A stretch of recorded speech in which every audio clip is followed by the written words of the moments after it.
Hi everyone, tea time cake recipe చూసే ముందు నేను చేసిన కొన్ని కేక్ పిక్చర్స్ అయితే చూసేయండి.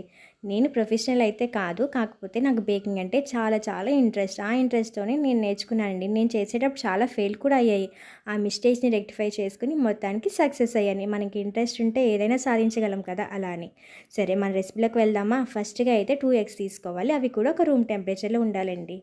ఆ ఎగ్స్ని మనము బాగా ఫోమీగా బీట్ చేసుకోవాలి. మనం ఎంత ఫోమీగా బీట్ చేసుకుంటే కేక్ అనేది అంత ప్లఫీనెస్ వస్తుందండి. కాబట్టి చాలా ఫ్లోమీగా బీట్ చేసుకోండి. అండ్ నెక్స్ట్ అడుగుతారు, విస్కర్తో చేసుకోకూడదా అని. చేసుకోవచ్చు, కాకపోతే ఇంత ఫోమీనెస్ రావడానికి చాలా టైం పడుతుంది. మీకు హ్యాండ్ కూడా పెయిన్ వస్తుంది. దానికంటే బ్లెండర్ యూజ్ చేయడం చాలా బెస్ట్. చాలా ఫాస్ట్గా ఈజీగా అవుతుందండి. నేను ఫాస్ట్గా వీడియో పెట్టడం వల్ల మీకు అలా అనిపిస్తుంది. నేను కూడా స్లోగానే తిప్పానండి, కానీ ఫోమీగా చాలా 2 మినిట్స్‌తోనే అయిపోయింది. నెక్స్ట్ మనము ఒక ఎసెన్స్ అనేది వేసుకోవాలి. బాగా ఫోమీగా బీట్ అయిన తర్వాత half teaspoon essence, fruit essence వేసుకున్నాం. మీరైతే అవైలబుల్గా లేకపోతే కనుక నార్మల్ ఎసెన్స్ కూడా వేసుకోవచ్చు. కాకపోతే ఫ్రూట్ ఎసెన్స్ వల్ల బేకరీ స్టైల్ ఫ్లేవరే వస్తుంది మనకి.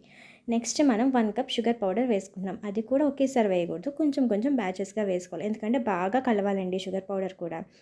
మెయిన్ ఏంటంటే షుగర్ పౌడర్ కానీ ఆయిల్ కానీ బాగా కలవలేదంటే మన కేక్ బేక్ అయిన తర్వాత పైన ఒక తడిగా చెమ్మగా అలా ఉంటుంది. అది బాగోదు మనకి తినేటప్పుడు. కానీ మనం అలా టచ్ చేసినప్పుడు కేక్ ప్లఫీగా ఉండడంతో పాటు పైన కూడా అపీరెన్స్ కూడా బాగుండాలి కదా.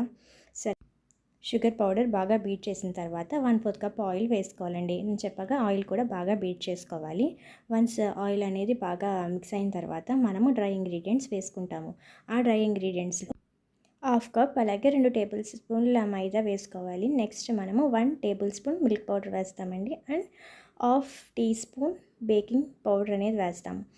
ఇవన్నీ కూడా బాగా జల్లించుకోవాలి. ఎందుకంటే మనకి మెత్తని పౌడర్ అనేది వస్తుంది. దానివల్ల మనం జల్లించుకుంటాం అనమాట. రఫ్నెస్ లేకుండా స్మూత్గా ఉంటుంది డఫ్ అనేది. నెక్స్ట్ అడుగుతారు, మిల్క్ పౌడర్ కంపల్సరీయా అని. అంటే టీ టైమ్ కేక్లో మిల్క్ పౌడర్ వేయడం వల్ల ఫ్లేవర్ అనేది ఇంకా ఎన్హాన్స్ అవుతుందండి. మనం ఏమి విపింగ్ క్రీమ్స్ ఏమి యూజ్ చేయం కదా టీ టైమ్ కేక్లో. అందుకని ఒకవేళ లేదు అంటే స్కిప్ చేయొచ్చు, నో ప్రాబ్లం. కాకపోతే లాస్ట్లో కన్సిస్టెన్సీ చూసుకోండి. ఈ డ్రై ఇంగ్రీడియంట్స్ అన్నీ బాగా మిక్స్ అయ్యేలా కట్ అండ్ ఫోల్డ్ మెథడ్లో మనం మిక్స్ చేయాలండి. నెక్స్ట్ 1 టేబుల్ స్పూన్ మిల్క్ అనేది వేసుకున్నానండి. మిల్క్ కూడా బాగా మిక్స్ చేయాలండి. బ్యాటర్ అనేది మనకి రిబ్బన్ కన్సిస్టెన్సీలో ఉండాలి. టూటీ ఫ్రూటీస్ని మైదాలో కొంచెం డస్ట్ చేసుకుని వేసుకున్నానండి. మనం రెడీ చేసుకున్న ఈ బ్యాటర్ని బటర్ పేపర్ వేసుకున్న టిన్లో వేసుకోవాలండి. నెక్స్ట్ గార్నిషింగ్కి టూటీ ఫ్రూటీస్ వేసుకున్నాను. ఇది ఎయిర్ బబుల్స్ పోవడం కోసం మనం ఒక 2 టైమ్స్ ఇలా ట్యాప్ చేయాలి. నెక్స్ట్ నేను ఆల్రెడీ ప్రీహీట్లో పెట్టుకున్న ఓటీజీలో ఈ కేక్ అనేది పెట్టాను. ప్రీహీట్ అనేది 180 డిగ్రీస్ సెల్సియస్ దగ్గర 10 మినిట్స్ పెట్టుకున్నానండి. ఎప్పుడు కేక్ అనేది సెంటర్లో పెట్టుకోవాలి. నేనైతే నా ఓటీజీకి టోస్ట్ మోడ్లో పెట్టుకున్నాను.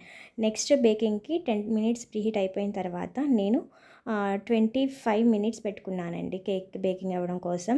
Same 180 degrees Celsius. నెక్స్ట్ ఏంటంటే కేక్ మీకు ఇన్ కేస్ టైం సరిపోలేదు, ఇలాగ నైఫ్ పెట్టినా ఇంకా క్లీన్గా రావట్లేదు అంటే కనుక మీరు టెంపరేచర్ని కొంచెం పెంచుకోవచ్చు, 5 to 10 మినిట్స్ అంతే.